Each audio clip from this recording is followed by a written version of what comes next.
Hello दोस्तों, स्वागत है आपका हमारे यूट्यूब चैनल एजुकेशनल अड्डा में। दोस्तों, हम लोग प्लेटफॉर्म के द्वारा लाया गया बिहार दरोगा का प्रैक्टिस सेट देख रहे थे, जिसमें हम लोगों ने 12 प्रैक्टिस सेट को कवर किया। आज के सेट में हम लोग प्रैक्टिस सेट नंबर 13 को देखेंगे। अगर आपने पहले का वीडियोज़ नहीं देखा है तो उसे देख लें, और हमारे चैनल से जुड़े रहने के लिए अगर आप नए हैं तो सब्सक्राइब कर अपने दोस्तों से शेयर करें और बेल आइकॉन को प्रेस करें। चलिए स्टार्ट करते हैं। आज के सेट का पहला क्वेश्चन,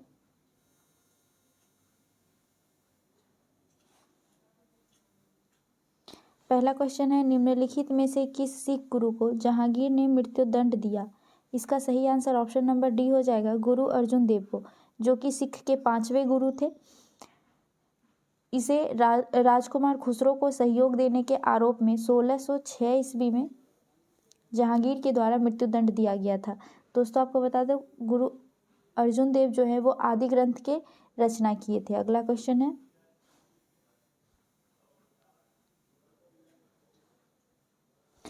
पूना पैक्ट किसके किसके मध्य हुआ। इसका सही आंसर ऑप्शन नंबर डी हो जाएगा, अंबेडकर और गांधी के बीच हुआ पूना पैक्ट। पूना पैक्ट पर हस्ताक्षर अंबेडकर और गांधी जी के तरफ से मदन मोहन मालवीय के द्वारा किया गया था। ये पूना पैक्ट हुआ कब था? तो ये हुआ था 24 सितंबर 1932 ईस्वी को। अगला क्वेश्चन है, वंदे मातरम के प्रथम संपादक थे। तो इसका सही आंसर हो जाएगा option number A, Arvind Ghosh. Arvind Ghosh के द्वारा वंदे मातरम का प्रथम संपादन किया गया था। और अगर इसकी रचना की बात करें तो बंकिम चंद्र चट्टोपाध्याय जी के द्वारा 1882 ईस्वी में आनंद मठ में किया गया था। अगला क्वेश्चन है, भारतीय संविधान में मूल कर्तव्यों के प्रावधान की संतुति निम्नलिखित में से किसने की थी। तो इसका सही आंसर ऑप्शन नंबर डी हो जाएगा, स्वर्ण सिंह समिति ने। अगला क्वेश्चन है, अंडे में कौन सा विटामिन लगभग नहीं पाया जाता है। इसका सही आंसर ऑप्शन नंबर सी हो जाएगा, विटामिन सी। अंडे में विटामिन सी नहीं पाया जाता। विटामिन सी की कमी से दोस्तों स्कर्वी रोग होता है, यानी कि मसूड़े में सूजन एवं रक्तस्राव होना विटामिन सी की कमी से होता है। अगला क्वेश्चन है, चीनी यात्री फाहियान ने भारत का भ्रमण किया। तो इसका सही आंसर हो जाएगा ऑप्शन नंबर सी, चंद्रगुप्त द्वितीय के शासनकाल में चीनी यात्री फाहियान भारत आया था, और यह बौद्ध धर्म की ज्ञान प्राप्ति के लिए भारत आया था। ये किस ईस्वी में आया था? तो 399 से 414 ईस्वी के बीच ये भारत में रहा था। अगला क्वेश्चन है, युद्ध का बाह्य आक्रमण के कारण की गई आपातकाल की घोषणा का संसद द्वारा अनिवार्यता अनुमोदन होना चाहिए। इसका सही आंसर ऑप्शन नंबर ए हो जाएगा, 1 महीने में। अगला क्वेश्चन है, शून्य आधार वाला बजट सर्वप्रथम लागू हुआ था। इसका सही आंसर हो जाएगा ऑप्शन नंबर डी, संयुक्त राज्य अमेरिका में सर्वप्रथम शून्य आधारित बजट पेश किया गया था।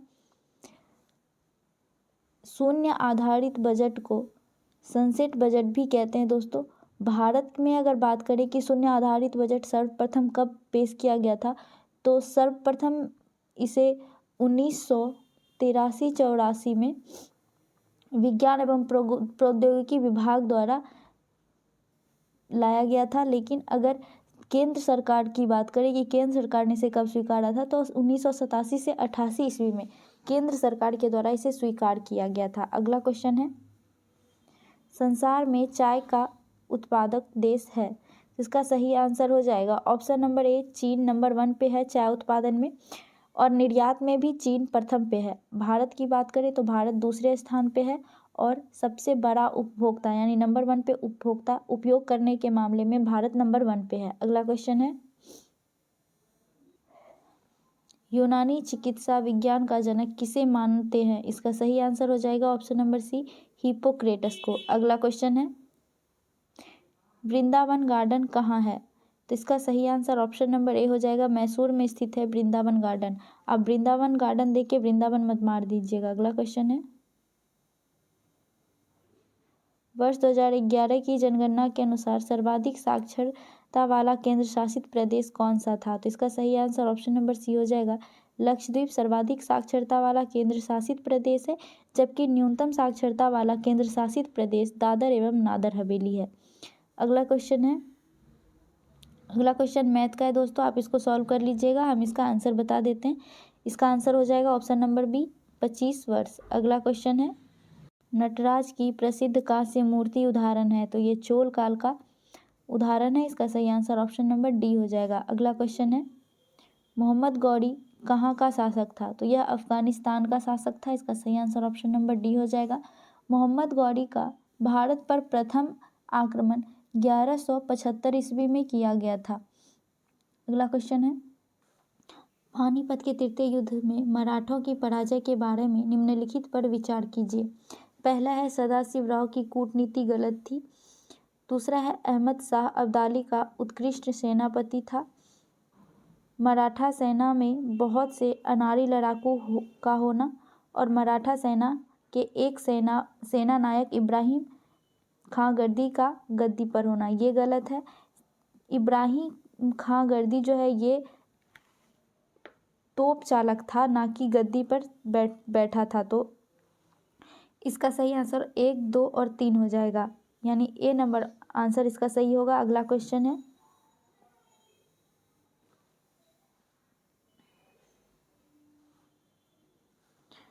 मुगल वंश का जो संबंध बहादुर शाह जफर से था वही संबंध लोधी वंश का डैश से है। तो बहादुर शाह जफर जो है वो मुगल वंश का अंतिम शासक था, जबकि लोधी वंश का अंतिम शासक इब्राहिम शाह लोधी था। तो इसका सही आंसर ऑप्शन नंबर सी हो जाएगा। अगला क्वेश्चन है अकबर के शासन के दौरान राजस्व प्रणाली किसके हाथ में थी। इसका सही आंसर ऑप्शन नंबर डी हो जाएगा, टोडरमल के हाथ में। अगला क्वेश्चन है अलेक्जेंडर की भारत से लौटने के उपरांत 323 बीसी में कहाँ मृत्यु हुई थी। तो इसका सही आंसर ऑप्शन नंबर डी हो जाएगा, बेबीलोन में मृत्यु हुई थी। अगला क्वेश्चन है निम्नलिखित मुगल शासकों में से किसे प्रिंस ऑफ विल्डर्स के नाम से पुकारा जाता है। तो इसका सही आंसर ऑप्शन नंबर डी हो जाएगा, शाहजहां को प्रिंस ऑफ बिल्डर्स के नाम से जाना जाता है। इसे क्यों जाना जाता है तो बता दें दोस्तों आपको, शाहजहां के काल को स्थापत्य कला का स्वर्ण युग कहा जाता है। अगला क्वेश्चन है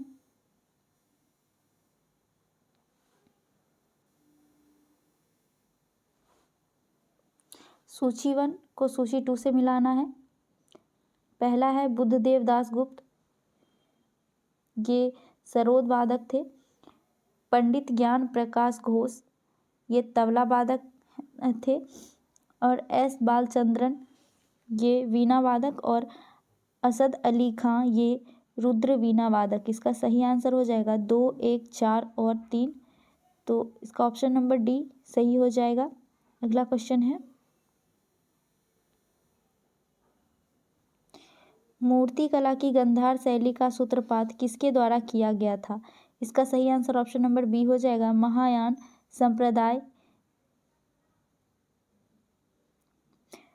आपको बता दें दोस्तों गंधार शैली एवं मथुरा शैली ये दोनों का विकास कनिष्क के समय में हुआ था। अगला क्वेश्चन है सलारगंज संग्रहालय कहाँ स्थित है। तो इसका सही आंसर ऑप्शन नंबर ए हो जाएगा, हैदराबाद में सलारगंज संग्रहालय स्थित है। नेक्स्ट है निम्नलिखित में से कौन सा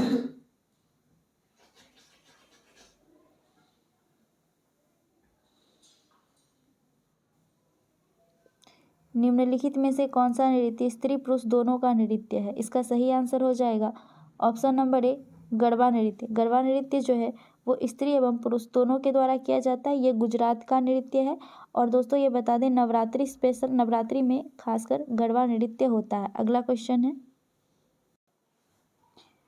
निम्न कथनों पर विचार कीजिए। पहला कथन है राष्ट्रगान सर्वप्रथम 27 दिसंबर 1911 को मद्रास कांग्रेस अधिवेशन में गाया गया था। ये गलत है, ये मद्रास में नहीं कलकत्ता अधिवेशन में गाया गया था 27 दिसंबर 1911 को ही। तो ये गलत हो जाएगा। अगला है वंदे मातरम को राष्ट्रगीत 24 जनवरी 1950 को स्वीकार किया गया था। ये सही है। राष्ट्रगान को 26 जनवरी 1950 को स्वीकार किया गया था। ये भी गलत है, ये इसे भी 24 जनवरी 1950 को ही स्वीकार किया गया था। अगला क्वेश्चन है कलकत्ता अधिवेशन 1906 ईस्वी में झंडा फहराया था। ये भी सही है। तो इसका सही आंसर हो जाएगा 2 एवं 4। तो ऑप्शन नंबर डी इसका सही आंसर है। अगला क्वेश्चन है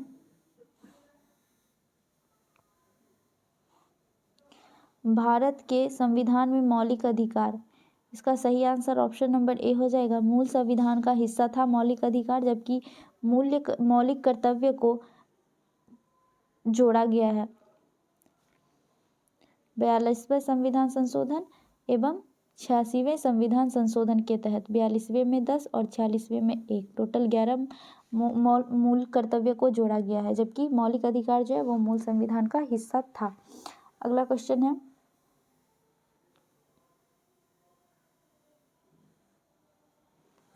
राज्य लोक सेवा आयोग के सदस्य की नियुक्ति कौन करता है? इसका सही आंसर हो जाएगा ऑप्शन नंबर सी, राज्यपाल के द्वारा राज्य लोक सेवा आयोग के सदस्य की नियुक्ति की जाती है, जबकि अगर इसे हटाने की बात करें तो हटा इसे सिर्फ राष्ट्रपति सकते हैं। अगला क्वेश्चन है, भारतीय गणतंत्र में किसी राज्य की सदस्यता है? इसका सही आंसर हो जाएगा ऑप्शन नंबर सी, अनिवार्य। भारतीय गणतंत्र में किसी राज्य की सदस्य अनिवार्य रूप से है। अगला क्वेश्चन है, भारतीय संविधान का निम्नलिखित में से कौन सा पक्ष यूएसए के संविधान के समान है? इसका सही आंसर ऑप्शन नंबर बी हो जाएगा, मौलिक अधिकार यूएसए के संविधान से लिया गया, जबकि कानून का शासन की बात करें तो ये ब्रिटेन से लिया गया और राज्य के नीति निर्देशक तत्व आयरलैंड से लिया गया। अगला क्वेश्चन है, भारत और बांग्लादेश की सीमा की कुल लंबाई डैश है? तो कुल लंबाई 4096 किलोमीटर है भारत और बांग्लादेश की। इसका सही आंसर ऑप्शन नंबर डी हो जाएगा। दोस्तों, भारत जो है बांग्लादेश से सबसे लंबी सीमा साझा करता है। अगला क्वेश्चन है, भारत में झूम कृषि जुड़ी हुई है?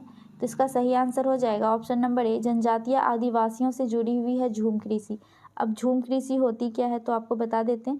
खेती के लिए वनों को साफ कर वहाँ पे जो खेती की जाती है उसे झूम कृषि कहते हैं। ये हर एक 2 से 3 साल में वन को काटते हैं और आगे वहाँ पे खेती करते हैं, तो इसका झूम कृषि का उपयोग जनजातीय लोग करते हैं। अगला क्वेश्चन मैथ का है, इसका आंसर हो जाएगा ऑप्शन नंबर बी, 5%। अगला क्वेश्चन है,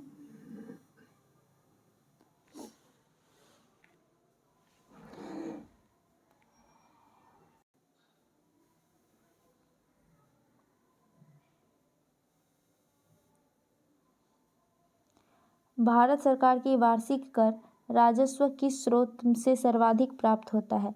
इसका सही आंसर ऑप्शन नंबर ए हो जाएगा, निगम कर से। अगला क्वेश्चन है,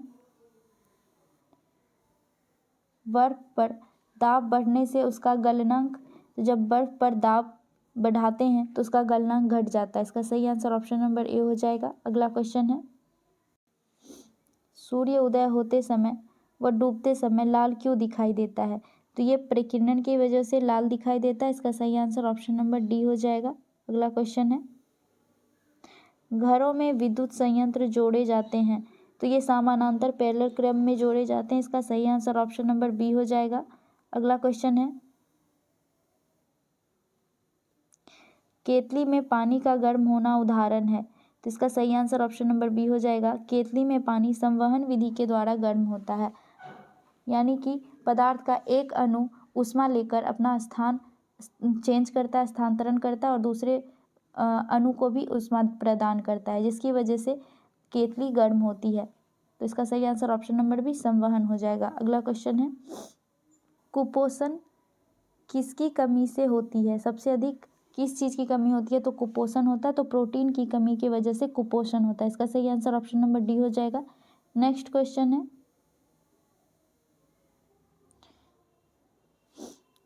इस कथन को छांटिए जो सत्य नहीं है। तो पहला है, किसी वस्तु का द्रव्यमान हर स्थान पर समान होता है, ये सही है। अगला है, किसी वस्तु का द्रव्यमान उस वस्तु के भार को प्रभावित करता है, ये भी सही है। अगला है, किसी वस्तु का भार गुरुत्वाकर्षण बल से प्रभावित होता है, ये सही है। गुरुत्वाकर्षण से प्रभावित होता है, अगर जहाँ जितना ज़्यादा गुरुत्वाकर्षण बल लगेगा वहाँ पे भार ज़्यादा महसूस होगा, जबकि द्रव्यमान हर जगह एक समान रहता है। अगला है, किसी वस्तु का भार एवं द्रव्यमान प्रत्येक स्थान पर हमेशा एक ही और नियत बना रहता है, ये गलत है। भार बदलता है जबकि द्रव्यमान समान रहता है, तो गलत पूछ रहा था। इसका सही आंसर ऑप्शन नंबर डी हो जाएगा। अगला क्वेश्चन है,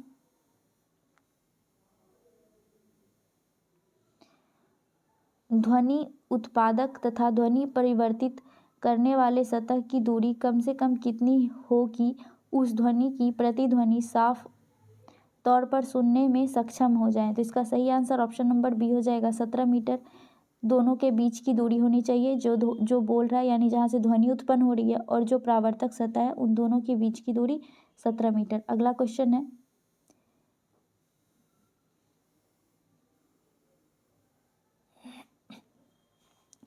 एक 100 वाट 250 वोल्ट की क्षमता वाले बल्ब कितनी विद्युत धारा प्रवाहित करेगा। तो इसका सही आंसर हो जाएगा, देखते हैं, विद्युत धारा यानी आई बराबर विद्युत शक्ति बटा विभवांतर होता है। तो विद्युत शक्ति 100 दिया हुआ है और विभवांतर 250, तो ये कट के 0.4 एम्पियर हो जाएगा। इसका सही आंसर ऑप्शन नंबर सी हो जाएगा। अगला क्वेश्चन है, ध्वनि की गति सर्वाधिक होती है। तो ध्वनि की गति जो है ठोस में सबसे ज़्यादा होती है, उसके बाद द्रव्य में, फिर वायु में। तो इसका सही आंसर ऑप्शन नंबर बी हो जाएगा। स्टील में ध्वनि की गति सर्वाधिक होगी। अगला क्वेश्चन है, सोडियम को मिट्टी के तेल में क्यों रखा जाता है। इसका सही आंसर हो जाएगा ऑप्शन नंबर बी, हवा में इसका ऑक्सीकरण होने लगता है। अगला क्वेश्चन मैथ का है। इसका आंसर ऑप्शन नंबर ए हो जाएगा। अगला क्वेश्चन है, शरीर में ऑक्सीजन की आपूर्ति कौन करता है। इसका सही आंसर ऑप्शन नंबर ए हो जाएगा। आरबीसी के द्वारा शरीर में ऑक्सीजन की आपूर्ति होता है। आरबीसी जो है वो हमारे शरीर में ऑक्सीजन परिवहन का कार्य करता है। अगला क्वेश्चन है, मनुष्य के शरीर में हृदय को एक बार धड़कने के लिए कितना समय लगता है। तो इसका सही आंसर ऑप्शन नंबर सी हो जाएगा, 0.8 सेकेंड लगता है। हमारा हृदय जो है वो 1 मिनट में 70 से 72 बार धड़कता है। अगला क्वेश्चन मैथ का है। इसका सही आंसर हो जाएगा ऑप्शन नंबर ए, 15.2% लाभ। अगला क्वेश्चन है, पश्चिम से पूर्व की ओर हिमालय का विस्तार कहाँ से कहाँ तक है। तो इसका सही आंसर ऑप्शन नंबर ए हो जाएगा, सिंधु घाटी से लेकर दिहांग घाटी तक। अगला क्वेश्चन है, निम्नलिखित में से किस में सबसे अधिक वायु वेग होता है। तो इसका सही आंसर ऑप्शन नंबर डी हो जाएगा, टॉर्नेडो में सबसे अधिक वायु वेग होता है। यह सबसे छोटा उष्णकटिबंधीय चक्रवात है, जबकि सबसे ज़्यादा प्रभावित ये टॉर्नेडो चक्रवात ही करता है। अगला क्वेश्चन है, निम्नलिखित में से वे कौन सी संस्थाएं हैं जिसके निर्वाचनों के लिए निर्वाचन आयोग द्वारा तैयार की गई सामान्य निर्वाचन सूची का प्रयोग नहीं किया जाता। तो इसका सही आंसर हो जाएगा ऑप्शन नंबर डी, उन राज्यों की विधान परिषदें जिनमें वे हैं। ये इसलिए इसका प्रयोग नहीं कर सकती है क्योंकि सभी राज्य में विधान परिषदें नहीं हैं। अगला क्वेश्चन है, एक विशेष प्रकार का कुआं जिसमें जल स्तंभ के दबाव के कारण पानी स्वतः एक छेद से भूपृष्ठ पर उठ जाता है, उसे डैश कहते हैं। तो उसे बुम्बकूप कहते हैं, यानी कि पाताल तोड़ कुआं कहते हैं। इसका सही आंसर ऑप्शन नंबर ए हो जाएगा। अगला क्वेश्चन है,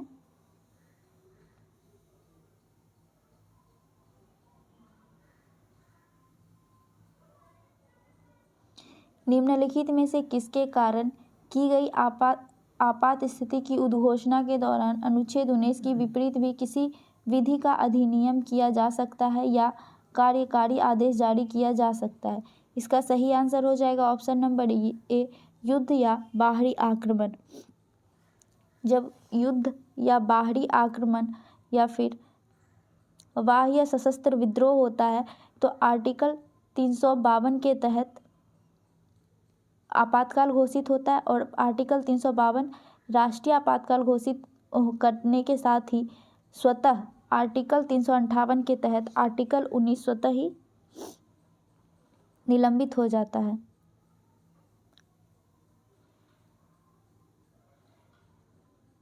अगला क्वेश्चन है, निम्नलिखित में से किस गैर सांसद सदस्य को संसद को संबोधित करने का अधिकार है।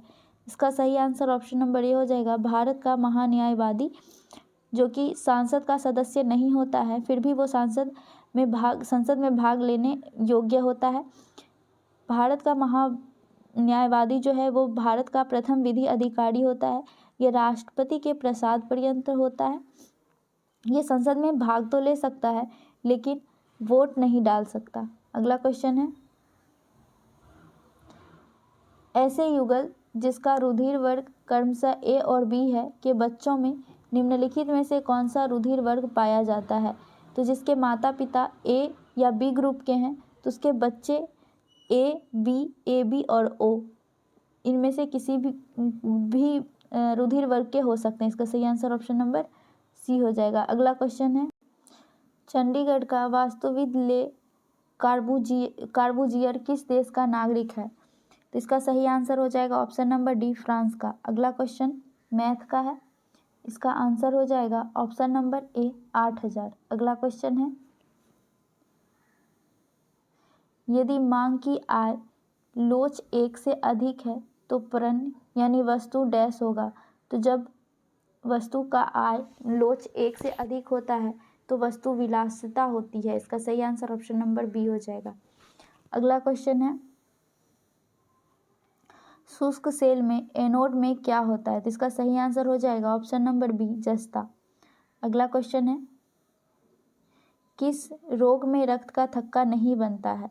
तो हीमोफीलिया में रक्त का थक्का नहीं बनता। इसका सही आंसर ऑप्शन नंबर बी हो जाएगा। दोस्तों आपको बता दें, हीमोफीलिया एक वंशानुगत बीमारी है। अगला क्वेश्चन है, निम्नलिखित में विटामिन B1 कौन सा है? तो इसका सही आंसर ऑप्शन नंबर बी हो जाएगा, थायमिन। अगला क्वेश्चन है, निम्न में से किसने सर्वप्रथम स्वराज शब्द का प्रयोग किया था? इसका सही आंसर ऑप्शन नंबर ए हो जाएगा, दयानंद सरस्वती के द्वारा सर्वप्रथम स्वराज शब्द का प्रयोग किया गया था। अगला क्वेश्चन है,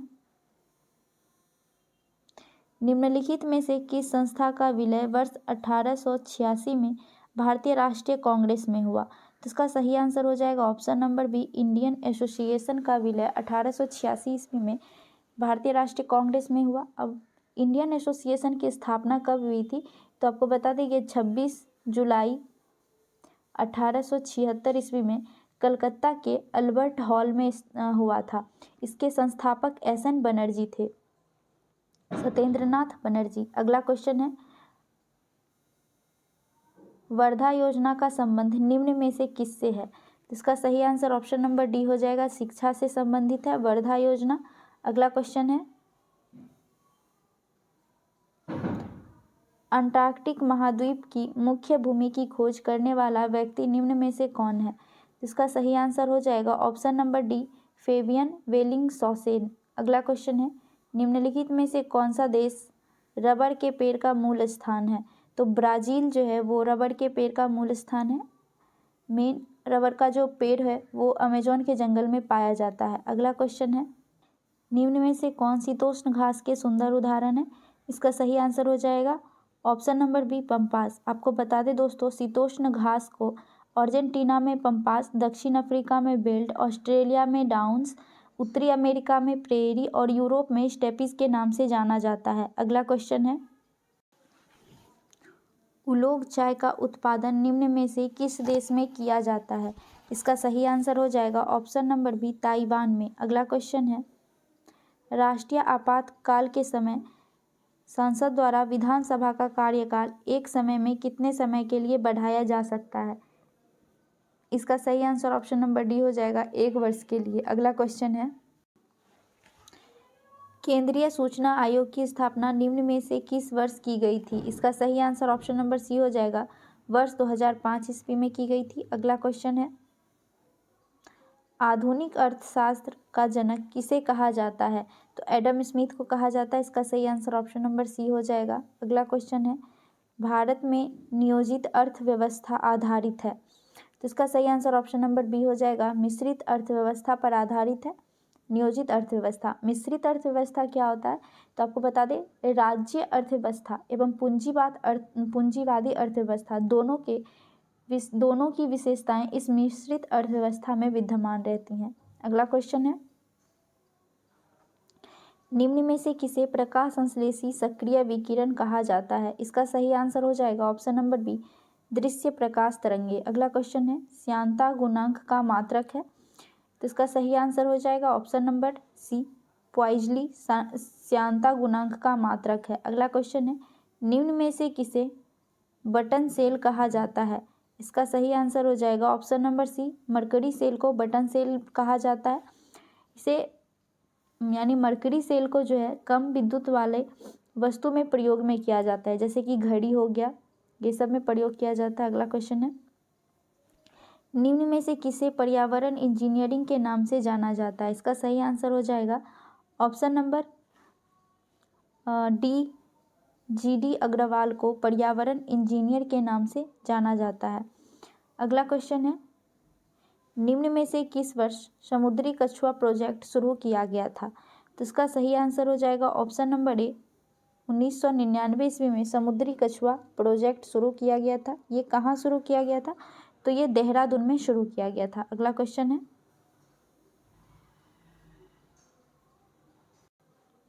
निम्न में से किस तिथि को प्रतिवर्ष पुलिस स्मारक स्मरण दिवस मनाया जाता है? पुलिस स्मरण दिवस के रूप में 21 नवंबर को मनाया जाता है। इसका सही आंसर ऑप्शन नंबर सी हो जाएगा। अगला क्वेश्चन है, निम्न में से किस खेल को दक्षिण भारत में चेड्डू गुड्डू के नाम से जाना जाता है? तो कबड्डी को जाना जाता है दक्षिण भारत में चेड्डू गुड्डू के नाम से, जबकि पश्चिमी भारत में इसे हो तू के नाम से जाना जाता है। अगला क्वेश्चन है, निम्न में से किस वर्ष से सरदार पटेल राष्ट्रीय एकता पुरस्कार प्रदान किया जा रहा है? इसका सही आंसर हो जाएगा ऑप्शन नंबर बी, वर्ष 2019 से। अगला क्वेश्चन है, निम्न में से किस वर्ष ऑल इंडिया रेडियो का गठन हुआ है? तो इसका सही आंसर हो जाएगा ऑप्शन नंबर सी, वर्ष 1936 ईस्वी में ऑल इंडिया रेडियो का गठन हुआ। अगला क्वेश्चन है, निम्न में से किस तिथि को हिटलर ने आत्महत्या की थी? तो इसका सही आंसर हो जाएगा ऑप्शन नंबर डी, 30 अप्रैल 1945 ईस्वी को हिटलर ने आत्महत्या की थी। हिटलर के द्वारा एक राष्ट्र एक नेता का नारा दिया गया था। अगला क्वेश्चन है, निम्न में से किसे रनिंग कैरी के नाम से जाना जाता है? यहाँ कैरी नहीं होगा, रनिंग डेयरी, डेयरी के होगा, यहाँ पे रनिंग डेयरी के नाम से जाना जाता है। तो बकरी को जाना जाता है। बकरी को गरीबों का कामधेनु भी कहा जाता है। अगला क्वेश्चन है, कौन सा देश 2025 में मैड्रिड इंटरनेशनल बुक फेयर का थीम देश होगा? इसका सही आंसर ऑप्शन नंबर सी हो जाएगा, भारत होगा 2025 में मैड्रिड इंटरनेशनल बुक फेयर का थीम देश। अगला क्वेश्चन है,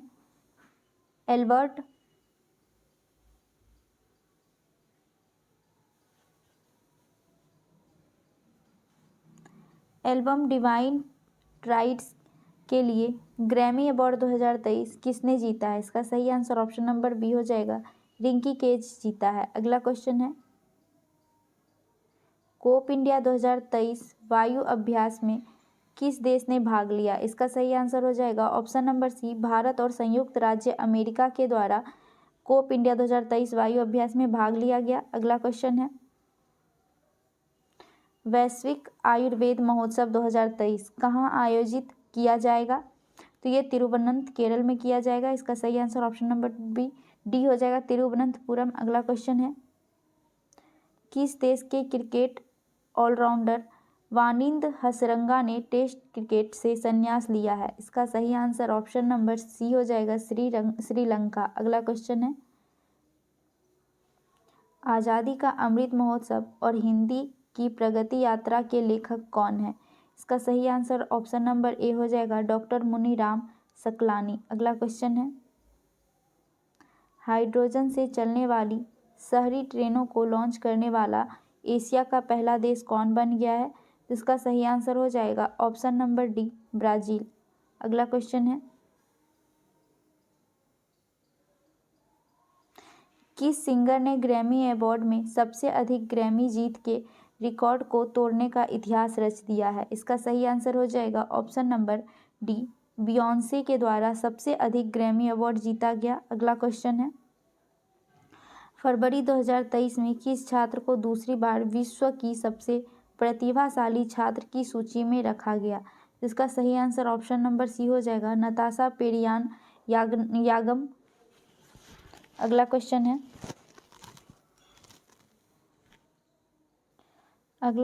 है, जनवरी 2023 में कैबिनेट ने ₹100 के राष्ट्रीय हरित हाइड्रोजन मिशन को मंजूरी दी है। इसका सही आंसर हो जाएगा ऑप्शन नंबर ए 19,744 करोड़। अगला क्वेश्चन है, फरवरी 2023 में तुर्की और सीरिया में आए विनाशकारी भूकंप में भारत सरकार के तुर्की की मदद के लिए कौन सा ऑपरेशन चलाया था? तो इसका सही आंसर हो जाएगा ऑप्शन नंबर सी, ऑपरेशन दोस्त को चलाया गया था तुर्की एवं सीरिया की मदद के लिए। अगला क्वेश्चन है, इसरो द्वारा श्रीहरिकोटा में small satellite launch vehicles SSLV D2 का सफल प्रक्षेपण कब किया गया?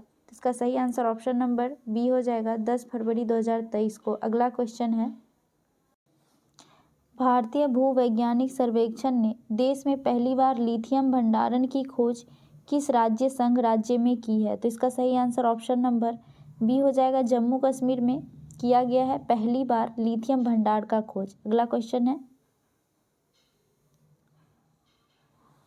आर्टेमिस 3 मिशन के लिए नासा द्वारा किस कंपनी को अंतरिक्ष यात्री हेतु स्पेस सूट बनाने का काम सौंपा गया है? तो इसका सही आंसर ऑप्शन नंबर सी हो जाएगा, एक्जियोम स्पेस कंपनी को। अगला क्वेश्चन है, कजाकिस्तान के अस्ताना में एशियाई कुश्ती चैंपियनशिप 2023 में पुरुषों की 57 किलोग्राम फ्री स्टाइल श्रेणी में स्वर्ण पदक किसने जीता है? इसका सही आंसर ऑप्शन नंबर बी हो जाएगा, अमन सहरावत। अगला क्वेश्चन है, पूर्वोत्तर भारत की पहली वंदे भारत एक्सप्रेस गुवाहाटी को किस शहर से जोड़ेगी? इसका सही आंसर ऑप्शन नंबर बी हो जाएगा, न्यू जलपाईगुड़ी। अगला क्वेश्चन है, मई 2023 में किस भारतीय उद्योगपति को COP28 के अंतर्राष्ट्रीय सलाहकार समिति के सदस्य के रूप में नामित किया गया है? इसका सही आंसर हो जाएगा option number D, Mukesh Ambani. अगला क्वेश्चन है, हमारे इस सेशन का लास्ट क्वेश्चन है, वर्ल्ड एयर क्वालिटी रिपोर्ट 2023 के अनुसार प्रदूषित देशों की सूची में भारत की रैंक क्या है? दोस्तों वीडियो कैसी लगी कमेंट करके ज़रूर बताइएगा, और अगर आप हमारे चैनल पे नए हैं तो सब्सक्राइब कीजिए, अपने दोस्तों से शेयर कीजिए। इसका सही आंसर ऑप्शन नंबर सी 8वां हो जाएगा। मिलते हैं नेक्स्ट वीडियो में, तब तक के लिए जय हिंद।